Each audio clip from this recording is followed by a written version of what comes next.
সম্মানিত ভিউয়ার্স, এখানে দেখতেছেন কয়েকটি বল বাল্ব দিয়ে পয়েন্ট করা হয়েছে। পয়েন্টগুলোর মধ্যে এটা হলো মেন লাইনের ডাইরেক্ট পানিটা আসলো। দুইটি ট্যাঙ্কির দুইটি পয়েন্ট, একটি ট্যাঙ্কির সুইচ দিলাম, আরেকটি বন্ধ করলাম, একটা সুইচ দিলাম, এভাবে এটা বন্ধ হলো, এটা কি অটোমেটিকলি পানি উঠে গেল। তারপর এটা চালু দিলাম, এটা অন হয়ে গেল, বন্ধ হয়ে গেল, ওটা অন হয়ে গেল, পানি চলে গেল ওদিকে।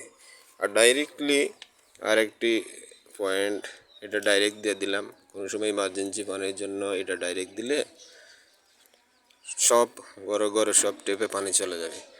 আর যে একটা ইমার্জেন্সি পানির লাইন, এটা ইমার্জেন্সি পানির লাইন হিসেবে রাখা হয়েছে। এটা যদি কোনো ইমার্জেন্সি দরকার হয়, সাথে সাথে পয়েন্টের সুইচটা দেওয়ার সাথে সাথে পানি পাওয়া যাবে ইনশাআল্লাহ। এইভাবে আপনারা করে রাখবেন। এই পানির লাইনটা হলো ইমার্জেন্সি লাইন। যে কোনো জায়গায় যে কোনো সময় আগুন লাগলে আগুন নিবারক হিসাবে এই লাইনটা রাখা হয়েছে। প্রতিটা বাড়ির মধ্যে এইভাবে রাখা উচিত।